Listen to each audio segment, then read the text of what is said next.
Ketika kita mendengar kata Iran saat ini, yang sering terlintas di pikiran adalah program nuklir, protes, perang, dan konflik di negara lain yang terlintas di pikiran kita. Namun sebenarnya, bagi yang belum tahu, kisah Iran tidak dimulai dari pemerintahan agama. Sebelum Islam datang, sudah ada kerajaan-kerajaan besar di wilayah ini. Salah satunya adalah Kekaisaran Persia yang pernah menguasai wilayah yang sangat luas, mulai dari Asia Tengah hingga sebagian Eropa dan Afrika. Jadi, untuk memahami mengapa Iran tidak mempercayai negara lain, kita perlu kembali ke masa ketika orang-orang Iran perlahan-lahan kehilangan kendali atas negara mereka sendiri. Bagian ini akan dimulai pada awal tahun 1900-an. Namun sebelum itu, kita perlu kembali ke sekitar tahun 1800. Pada masa itu, Iran masih dipimpin oleh dinasti Qajar. Ini adalah keluarga raja yang memerintah dari akhir 1700-an hingga awal 1900-an. Persia adalah sebutan umum bagi Iran oleh orang-orang Eropa pada masa itu. Namun masyarakatnya sendiri sudah lama menyebut negara mereka sebagai Iran. Wilayah Iran sangat luas, tetapi pemerintah pusatnya lemah. Raja kekurangan uang, banyak senjata yang sudah tua, dan cara bertempur pasukannya juga sudah ketinggalan zaman. Di utara Iran, Kekaisaran Rusia berkembang pesat. Rusia ingin menguasai Kaukasus, wilayah yang terletak di antara Laut Hitam dan Laut Kaspia. Tempat ini penting karena berfungsi sebagai jalur menuju Asia Tengah dan ke bagian selatan yang lebih hangat. Namun, banyak dari wilayah yang ingin diambil Rusia sudah lama terhubung dengan Iran. Karena itu, dua perang besar pecah antara Iran Qajar dan Rusia pada awal 1800-an. Tentara Rusia lebih modern dan lebih terorganisir. Iran kalah dalam dua perang tersebut, sehingga mereka terpaksa menandatangani perjanjian Gulistan pada tahun 1813 dan perjanjian Turkmencai pada tahun 1828. Iran kehilangan sangat banyak. Wilayah yang sekarang menjadi bagian dari Georgia, Armenia, Azerbaijan, dan Dagestan jatuh ke tangan Rusia. Sebagian besar perbatasan kedua negara juga dipindahkan ke Sungai Aras. Bukan hanya wilayah yang hilang, Iran juga dipaksa membayar sejumlah besar uang kepada Rusia. Selain itu, pedagang Rusia mendapat perlindungan khusus dan hanya Rusia yang diizinkan memiliki kapal perang di Laut Kaspia. Artinya, Rusia sekarang lebih berkuasa daripada Iran. Karena itu mereka dengan mudah menekan pihak yang lemah dan kekurangan uang. Sementara itu, saat Rusia semakin kuat di utara, Kekaisaran Inggris di timur pun mulai khawatir. Pada saat itu, Inggris menguasai India, yang merupakan koloni terpenting dan salah satu yang terkaya milik mereka. Inggris khawatir Rusia bisa mendekati India melalui Asia Tengah, Afghanistan, dan Iran. Hal ini sangat penting, terutama kota Herat yang sekarang berada di Afghanistan. Bagi Inggris, tempat itu bisa menjadi jalur bagi pasukan yang ingin menyerang India. Meskipun demikian, Iran berusaha merebut Herat karena kota itu sudah lama terhubung dengan kerajaan-kerajaan Persia, namun Inggris menghalanginya. Pada tahun 1856, meletuslah Perang Anglo-Persia. Inggris menyerang beberapa wilayah Iran dan memaksa pemerintahan Qajar untuk menghentikan klaimnya atas Herat. Sejak saat itu, jelas bahwa Iran terjepit di antara dua kekaisaran yang kuat. Iran ditekan oleh Rusia dari utara dan diserang oleh Inggris dari selatan dan timur untuk melindungi India. Dan juga jalur-jalur di Teluk Persia. Inilah yang membuat konflik antara dua kekaisaran besar menjadi berdarah. Persaingan antara Rusia dan Inggris ini menjadi bagian dari apa yang disebut sebagai Great Game.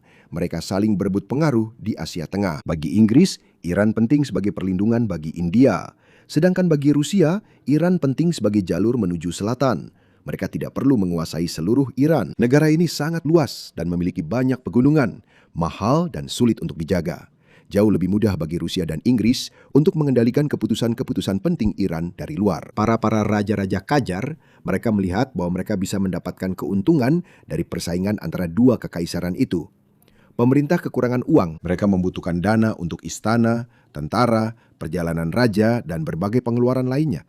Karena itu, para raja mulai memberikan apa yang disebut konsesi ekonomi. Secara sederhana, raja memberikan kepada seorang asing atau perusahaan asing hak istimewa untuk mengendalikan dan mendapatkan keuntungan dari suatu bisnis di Iran. Ini bisa berupa bank, pertambangan, jalan, rel kereta api, telegraf, bea cukai, atau perdagangan suatu produk. Sebagai gantinya, orang asing tersebut akan memberikan uang kepada raja atau pemerintah. Ada beberapa proyek yang membawa teknologi dan infrastruktur baru ke Iran. Namun, sebagian besar keuntungan dan kendali jatuh ke tangan orang asing. Uang tersebut juga sering digunakan untuk istana dan pengeluaran pribadi raja, alih-alih untuk kebutuhan rakyat biasa. Seiring berjalannya waktu di tahun 1900-an, semakin banyak bankir, insinyur Rusia dan Inggris di Iran, pengusaha, diplomat, dan tentara. Mereka memiliki pengaruh di bank, perdagangan, komunikasi, dan bagian penting lain dari ekonomi. Britania membantu membangun jalur telegraf yang memudahkan pengiriman pesan cepat ke India. Namun sistem ini pada dasarnya dibuat untuk melayani kebutuhan Imperium Britania. Sementara orang asing mendapatkan keuntungan dan hidup mewah di istana-istana megah, banyak orang Iran tetap miskin. Perlahan-lahan muncul perasaan bahwa Iran tidak lagi benar-benar menguasai tanah, bisnis, dan masa depannya sendiri. Dan ketika sang raja mencoba menjual kendali atas salah satu produk terpenting negara itu kepada orang asing, rakyat tidak lagi diam. Untuk pertama kalinya, para pengusaha akan bersatu, para pemimpin agama dan warga biasa untuk menantang kekuasaan sang raja serta pengaruh kekaisaran asing di Iran. Pemimpin Iran saat itu disebut Syah. Ini adalah kata dalam bahasa Farsi untuk raja. Pada tahun 1890, Nasir al-Din Shah memberikan hampir seluruh kendali atas industri tembakau Iran kepada seorang pengusaha Inggris selama 50 tahun. Ini adalah masalah besar bagi orang-orang Iran. Banyak petani, pedagang, dan pengusaha yang bergantung pada tembakau untuk bertahan hidup. Tembakau juga biasa digunakan di rumah-rumah dan tempat umum.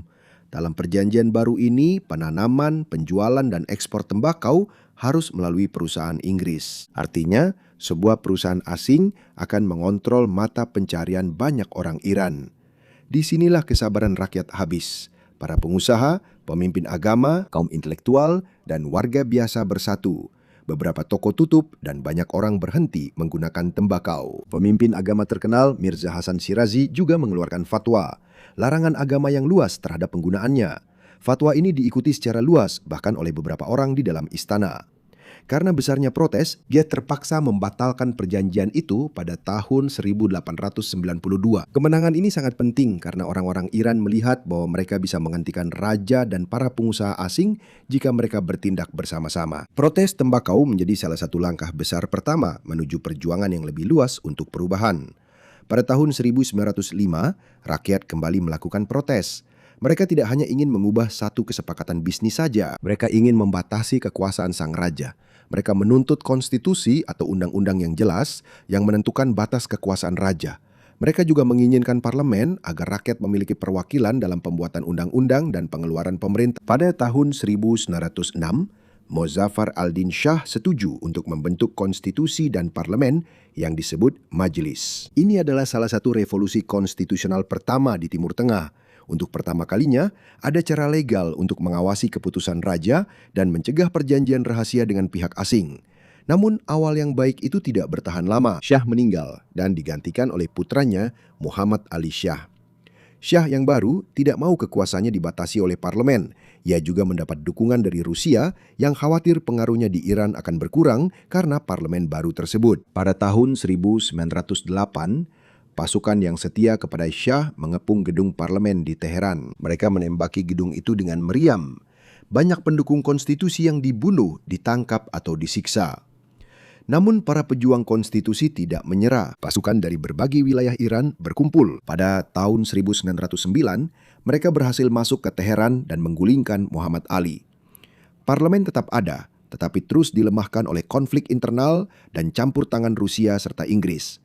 Sementara rakyat Iran berjuang untuk pemerintahan mereka sendiri, dua kekaisaran membuat perjanjian tentang Iran. Pada tahun 1907, Britania dan Rusia membagi negara itu ke dalam wilayah-wilayah di mana pengaruh mereka lebih kuat. Bagian utara dianggap sebagai wilayah pengaruh Rusia, bagian tenggara untuk Britania. Ada juga bagian di tengah yang disebut sebagai wilayah netral. Pemerintah atau rakyat Iran tidak diajak berkonsultasi. Meskipun Iran tidak secara langsung menjadi koloni, kedua kekaisaran itu memperlakukan Iran seolah-olah mereka bisa membaginya sesuka hati. Hanya 1 tahun kemudian, ada penemuan baru yang semakin meningkatkan nilai negara tersebut. Pada tahun 1908, ditemukan deposit minyak besar di Masjid Sulaiman di Iran bagian barat daya. Pencarian dimulai setelah pada tahun 1901, Shah memberikan hak kepada investor Inggris, William Knox Darcy, untuk mencari dan mengambil minyak di sebagian besar wilayah negara. Dari sini terbentuklah Anglo-Persian Oil Company. Perusahaan ini kemudian menjadi Anglo-Iranian Oil Company dan akhirnya menjadi bagian dari yang sekarang dikenal sebagai BP. Minyak sangat penting bagi Inggris. Pada saat itu, Angkatan Laut Inggris secara bertahap menggantikan batu bara dengan minyak sebagai bahan bakar kapal-kapal mereka. Minyak lebih mudah digunakan dan membantu mempercepat kapal perang. Oleh karena itu, Iran tidak lagi hanya menjadi jalur menuju India atau penghalang terhadap Rusia. Iran juga menjadi sumber bahan bakar yang penting bagi angkatan laut terkuat di dunia. Pada tahun 1914, pemerintah Inggris membeli sebagian besar saham perusahaan minyak tersebut. Karena hal ini, minyak Iran menjadi sangat penting secara langsung bagi keamanan dan kekuatan militer Inggris ketika Perang Dunia Pertama pecah pada tahun 1914. Iran menyatakan netralitas. Iran tidak ingin berpihak pada negara manapun. Namun pasukan Rusia, Inggris, dan Kekaisaran Ottoman tetap masuk ke Iran. Mereka menggunakan tanah Iran sebagai jalur dan tempat pertempuran. Pertanian dan perdagangan hancur. Para tentara mengambil sebagian makanan dan hewan. Penyakit juga menyebar saat pemerintahan melemah. Banyak orang Iran meninggal karena kelaparan, penyakit, dan kekacauan. Perkiraan jumlah sebenarnya berbeda-beda menurut sejarawan, namun jelas bahwa kerusakan yang ditinggalkan perang sangat besar bagi rakyat biasa. Setelah Perang Dunia Pertama, Kekaisaran Rusia yang lama runtuh dan Uni Soviet terbentuk. Kehadiran Rusia di Iran pun sempat melemah. Sementara itu, Inggris berusaha memperkuat kendalinya sendiri, terutama atas minyak dan pemerintahan. Namun, semakin banyak orang Iran yang menentang campur tangan asing dan dinasti Qajar yang lemah. Di tengah kekacauan, muncul seorang perwira militer bernama Reza Khan. Pada tahun 1921, ia membantu dalam sebuah kudeta yang memberinya kekuasaan besar di pemerintahan. Perlahan-lahan, ia menjadi pemimpin militer dan Perdana Menteri. Pada tahun 1925, parlemen menghapuskan dinasti Qajar. Reza Khan menggantikan dinasti tersebut dan menjadi Reza Shah Pahlavi. Reza berjanji akan membangun Iran yang kuat, modern, dan merdeka. Ia membangun jalan-jalan baru, rumah sakit, sekolah, pabrik, dan kantor pemerintahan. Pada masa pemerintahannya juga didirikan Universitas Tehran dan dibangun jalur kereta api Trans-Iran yang menghubungkan utara dan selatan negara itu. Ia memperkuat tentara nasional dan pemerintah pusat. Ia juga mengurangi kekuasaan beberapa pemimpin suku, penguasa lokal, dan pengadilan agama. Reza ingin pemerintah berada di bawah kendalinya, bukan para pemimpin agama yang memiliki kendali utama atas hukum dan politik. Ia juga memaksa rakyat Iran untuk mengubah cara berpakaian dan gaya hidup mereka agar terlihat modern menurut pandangannya. Pada tahun 1936, pemerintahannya melarang pemakaian kerudung di tempat umum. Ada perempuan yang senang karena mereka lebih mudah masuk sekolah dan bekerja. Namun banyak juga yang terpaksa mengikuti aturan dan beberapa memilih untuk tidak keluar rumah sama sekali. Perubahan ini bukanlah pilihan sukarela semua orang. Pemerintah menerapkan hal ini dengan menggunakan polisi dan kekerasan. Sambil memodernisasi Iran, Reza menjadi semakin berkuasa dan semakin keras. Ia membungkam para lawannya, mengontrol media, dan mengambil banyak kebebasan nyata dari parlemen. Pada tahun 1935, pemerintahnya meminta negara lain untuk menggunakan nama Iran dalam hubungan resmi mereka, bukan Persia. Namun dia tidak sepenuhnya menghilangkan pengaruh negara asing. Ketika Perang Dunia II dimulai, Iran kembali mendeklarasikan netralitas. Banyak teknisi dan pebisnis Jerman yang bekerja di negara itu saat itu. Ketika Jerman menyerang Uni Soviet pada tahun 1941, Britania dan Uni Soviet khawatir bahwa Jerman mungkin akan menggunakan Iran melawan mereka. Kilang minyak di Abadan juga sangat penting bagi Britania. Uni Soviet membutuhkan jalur aman di Iran untuk menerima senjata dan pasokan dari sekutunya. Britania dan Uni Soviet meminta Reza Shah untuk mengusir sebagian besar warga negara Jerman. Dia tidak langsung memenuhi semua permintaan mereka. Pada Agustus 1941, pasukan Inggris dan Soviet menyerang Iran. Militer Iran dengan cepat dikalahkan. Reza Shah terpaksa turun tahta dan diasingkan ke luar negeri. Ia digantikan oleh putranya Muhammad Reza Pahlavi yang saat itu berusia 22 tahun. Orang-orang Iran kembali menyaksikan kejadian yang sudah sering terjadi di negara mereka. Raja berganti bukan karena keputusan rakyat, melainkan karena itulah yang diinginkan oleh negara-negara asing yang kuat. Sekutu menggunakan Iran sebagai koridor Persia, sebuah jalur penting untuk makanan, kendaraan, senjata, dan berbagai suplai lainnya menuju Uni Soviet. Setelah Perang Dunia II berakhir, kendali dari Syah yang baru mulai melemah. Karena itu, parlemen, partai politik, dan surat kabar kembali menguat, dan organisasi-organisasi yang menuntut kebebasan sejati. Namun masalah terbesar tetap ada. Perusahaan minyak Anglo-Iranian yang dikendalikan Inggris terus mengambil minyak dalam jumlah besar dari Iran. Inggris mendapatkan keuntungan yang lebih besar dibandingkan dengan manfaat yang diterima oleh banyak orang Iran. Perusahaan Inggris juga mengontrol secara ketat kilang besar di Abadan. Kondisi banyak pekerja Iran sangat sulit, sementara karyawan Inggris memiliki rumah dan layanan yang lebih baik. Karena itu, minyak menjadi simbol campur tangan asing yang telah berlangsung lama. Pada masa ini, seorang politisi bernama Mossadegh mulai terkenal. Mossadegh adalah seorang pengacara, mantan pejabat pemerintah, dan telah lama menjadi pendukung konstitusi. Dia percaya bahwa parlemen harus mengendalikan Syah dan Iran harus menguasai sumber daya alamnya sendiri. Dia tidak ingin hanya menggantikan Inggris dengan negara kuat lainnya. Dia ingin Iran bisa membuat keputusan sendiri. Pada akhir 1940-an, Mossadegh memimpin Front Nasional, sebuah kelompok yang terdiri dari nasionalis, liberal, dan pendukung politik lainnya yang bersatu untuk mengakhiri kendali asing atas minyak Iran. Pemerintah Iran mencoba meminta bagian yang lebih besar dari pendapatan perusahaan minyak Anglo-Iran. Namun bagi Mossadegh, pembagian pendapatan saja tidak cukup karena menurutnya minyak itu milik Iran. Jadi, Iran sendiri yang harus mengendalikannya. Pada tahun 1951, parlemen mendukung nasionalisasi industri minyak. Nasionalisasi adalah pengambil alihan perusahaan swasta oleh pemerintah agar berada di bawah kendali negara. Tak lama kemudian, Mohammad Mossadegh menjadi Perdana Menteri. Sekilas, perjuangan panjang rakyat Iran tampak berhasil. Seorang pemimpin yang didukung oleh parlemen berdiri melawan kekaisaran terkuat yang telah lama mengambil keuntungan dari tanah mereka. Namun, Inggris tidak akan membiarkan perusahaan minyaknya begitu saja hilang. Dan saat pertarungan soal minyak semakin memanas, Amerika Serikat pun mulai terlibat dalam cerita Iran. Dalam sebuah operasi yang akan mengubah arah negara dan merusak kepercayaan banyak orang Iran terhadap demokrasi Barat. Sementara seruan agar Iran mengendalikan minyaknya sendiri semakin kuat, Perdana Menteri Haj Ali Rasmara yang menentang pengambil alihan industri minyak oleh pemerintah secara langsung dibunuh pada bulan Maret 1951. Setelah itu, dukungan untuk Mohammad Mossadegh semakin kuat. Pada bulan April 1951, parlemen memilihnya sebagai Perdana Menteri. Tak lama kemudian, undang-undang yang menempatkan industri minyak di bawah kendali Iran disahkan. Bagi banyak orang Iran, ini bukan hanya soal uang. Minyak telah menjadi simbol. Britania telah lama mendapatkan keuntungan dari kekayaan Iran, sementara orang-orang Iran hanya memiliki sedikit kendali atas minyak mereka sendiri. Britania menolak untuk begitu saja menyerahkan bisnis tersebut. Mereka menarik para pekerja Inggris dari kilang besar di Abadan dan memblokir penjualan minyak Iran ke luar negeri. Akibatnya, ekspor minyak hampir terhenti dan pemerintah kehilangan pendapatan besar. Amerika Serikat dan Bank Dunia mencoba membuat kesepakatan. Britania bersedia menambah uang yang akan diterima Iran, tetapi mereka tidak mau sepenuhnya menyerahkan kendali. Sementara bagi Mossadegh, Iran sendiri yang harus mengelola minyaknya. Sementara ekonomi memburuk, Perang Dingin pun dimulai antara Amerika Serikat dan Uni Soviet. Ada partai komunis di Iran yang disebut Partai Tudeh. Mossadegh bukanlah seorang komunis, tetapi Amerika Serikat khawatir pemerintahannya akan melemah dan Iran jatuh ke pengaruh Uni Soviet. Britania Raya menggunakan ketakutan ini untuk meyakinkan Amerika agar membantu menggulingkan Mossadegh.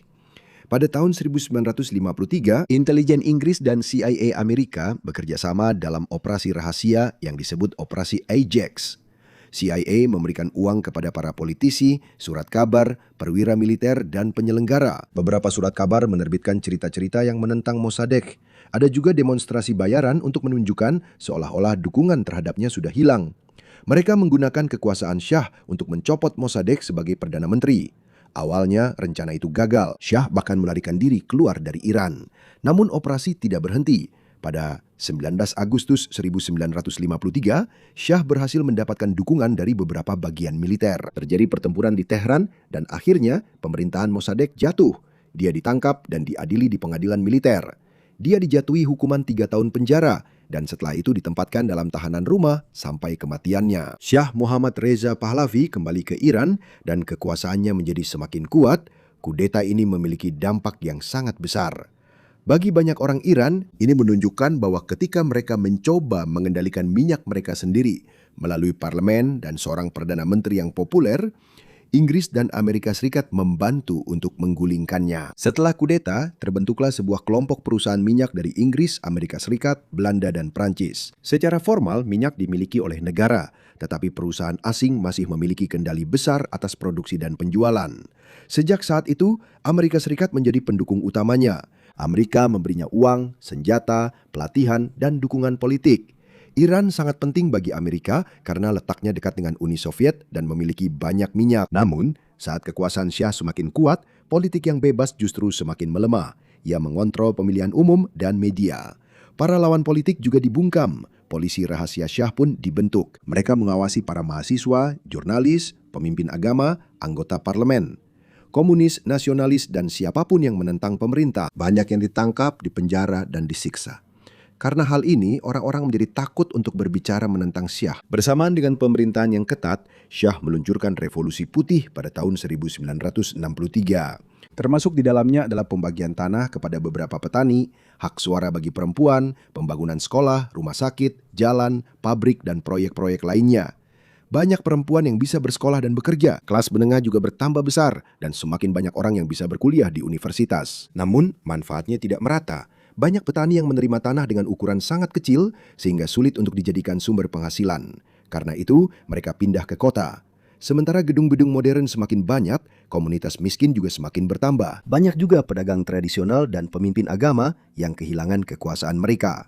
Salah satu penentang terkuat terhadapnya adalah pemimpin agama Syiah Ruhollah Khomeini. Dia mengkritik Revolusi Putih, hubungan dekat antara Syah dengan Amerika Serikat, dan kontrol ketat dari pemerintah. Bagi Khomeini, modernisasi bukanlah kebebasan yang sejati jika Iran masih bergantung pada kekuatan asing dan rakyatnya tidak bebas berbicara. Pada bulan Juni 1963, ia ditangkap setelah pidato keras menentang Syah. Para pendukungnya melakukan protes dan pemerintah menggunakan tentara untuk menghentikan mereka. Pada tahun 1964, Khomeini kembali mengkritik undang-undang yang memberikan perlindungan hukum khusus bagi beberapa personel militer Amerika di Iran. Bagi banyak orang Iran, ini mirip dengan perjanjian lama yang memberikan hak istimewa kepada orang asing. Karena hal ini, Khomeini diasingkan dari Iran. Meskipun berada di luar negeri, dia terus mengirimkan pidatonya melalui kaset. Kaset-kaset ini disalin secara diam-diam dan diedarkan ke masjid, toko, sekolah, dan rumah-rumah. Sementara itu, Iran cepat menjadi kaya karena kenaikan harga minyak pada tahun 1970-an. Dia membuat proyek-proyek besar dan membeli banyak sekali senjata modern dari Amerika Serikat. Iran menjadi salah satu kekuatan militer terkuat di Timur Tengah. Namun, harga barang dan rumah juga cepat naik. Korupsi semakin merajalela dan kesenjangan antara si kaya dan si miskin semakin lebar. Sementara banyak keluarga kesulitan, mereka melihat kehidupan mewah keluarga kerajaan. Menjelang akhir tahun 70-an, sudah banyak kelompok yang menentang dia, termasuk diantaranya kelompok religius, konservatif, komunis, nasionalis, liberal, mahasiswa, pekerja, intelektual, dan pengusaha. Mereka memiliki keinginan yang berbeda tentang pemerintahan, tetapi mereka sepakat dalam satu hal, dia harus pergi. Pada tahun 1978, protes meluas ke seluruh Iran. Setiap kali ada yang meninggal dalam sebuah demonstrasi, akan diadakan pertemuan baru setelah 40 hari menurut tradisi Syiah. Seringkali ini berujung pada kekerasan baru sehingga protes semakin membesar. Pada tanggal 8 September 1978, pasukan keamanan menembaki para demonstran di Teheran. Hari itu dikenal sebagai Jumat Hitam. Hal ini semakin menghancurkan kepercayaan rakyat kepada Syiah. Pemerintah mendeklarasikan darurat militer. Namun, aksi protes tidak bisa dihentikan. Para pekerja pabrik ikut mogok, bank, kantor pemerintah, dan industri minyak. Ketika para pekerja minyak berhenti bekerja, pemerintah kehilangan pendapatan besar. Syiah mencoba mengganti Perdana Menteri dan berjanji akan mengatasi korupsi serta berbagai penyalahgunaan. Namun, semuanya sudah terlambat. Pada 16 Januari 1979, Syiah meninggalkan Iran. Dia mengatakan kepergiannya hanya sementara, tetapi dia tidak pernah kembali. Pada 1 Februari, Ruhollah Khomeini kembali ke Teheran setelah hampir 15 tahun di pengasingan. Jutaan orang menyambut kedatangannya. Monarki yang telah memerintah Iran selama beberapa dekade runtuh. Namun kelompok-kelompok yang bersatu melawan Syiah memiliki impian yang berbeda-beda untuk negara tersebut. Ada yang menginginkan demokrasi, ada juga yang menginginkan pemerintahan sosialis. Ada juga yang ingin menjadikan Islam sebagai dasar utama hukum dan politik. Jadi setelah Syiah berhasil digulingkan, pertarungan yang lebih besar pun dimulai. Siapa yang benar-benar memegang kendali atas Iran yang baru? Saat Ruhollah Khomeini kembali ke Iran, sisa-sisa kekuasaan monarki benar-benar runtuh. Banyak tentara menolak untuk membela pemerintahan lama. Namun, kelompok-kelompok yang menggulingkan Syiah tidak semuanya menginginkan pengganti yang sama. Ada yang menginginkan demokrasi, ada yang menginginkan pemerintahan sosialis. Dan ada juga yang menginginkan pemerintahan yang berbasis pada Islam. Kelompok Khomeini adalah yang terkuat dan paling terorganisir. Jaringannya luas, mencakup masjid, pemimpin agama, pengusaha, dan rakyat biasa. Pada bulan April 1979, rakyat Iran memilih untuk menjadikan negara mereka sebagai Republik Islam. Dalam sistem baru ini, masyarakat masih dapat memilih presiden dan parlemen. Namun posisi tertinggi dipegang oleh pemimpin tertinggi, seorang pemimpin agama Syiah yang lebih berkuasa daripada presiden. Pemimpin tertinggi memiliki kendali besar atas militer, kehakiman, intelijen, media negara, dan keputusan-keputusan penting negara. Ada juga Dewan Penjaga yang meninjau undang-undang dan calon-calon yang ingin mencalonkan diri. Karena itu ada pemilihan umum di Iran. Namun tidak semua yang menentang sistem diizinkan menjadi calon. Bersamaan dengan itu, kemarahan terhadap Amerika Serikat semakin dalam. Pada November 1979, mahasiswa Iran menyerbu kedutaan besar Amerika di Teheran. Sebanyak 66 orang Amerika awalnya ditangkap. Kemudian 52 dari mereka tetap disandra selama 444 hari.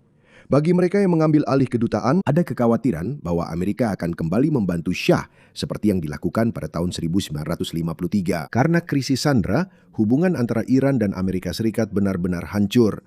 Sementara pemerintahan baru sedang dibentuk, para pendukung Khomeini juga melemahkan kelompok lain yang ikut dalam revolusi. Surat kabar lawan ditutup. Banyak mantan pejabat, kaum liberal, komunis, dan para kritikus ditangkap, dibunuh, atau terpaksa melarikan diri. Pemerintah juga memberlakukan aturan agama yang ketat, termasuk aturan berpakaian untuk perempuan. Untuk melindungi Republik Islam, didirikanlah Korps Garda Revolusi Islam atau IRGC. Iran masih memiliki militer reguler, namun IRGC dibentuk untuk melindungi langsung pemerintahan agama. Mereka memiliki pasukan darat, angkatan laut, dan rudal sendiri, unit intelijen, serta pengaruh besar dalam bisnis dan politik. Terkait dengan ini adalah Basij, sebuah milisi sukarelawan yang memiliki jaringan di sekolah, tempat kerja, desa, dan lingkungan. Ini digunakan pada masa perang dan juga untuk menekan aksi protes.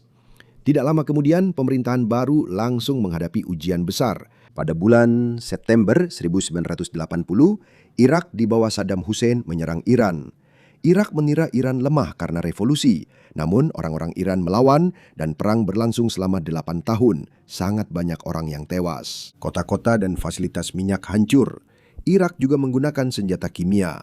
Alih-alih menyatukan Republik Islam, perang justru membantu Republik Islam itu. Untuk memperkuatnya, IRGC dan Basij semakin besar, sementara mereka yang menentang pemerintah lebih mudah disebut sebagai sekutu musuh. Ketika perang berakhir pada tahun 1988 dan Republik Islam tetap berkuasa, Khomeini meninggal pada tahun 1989.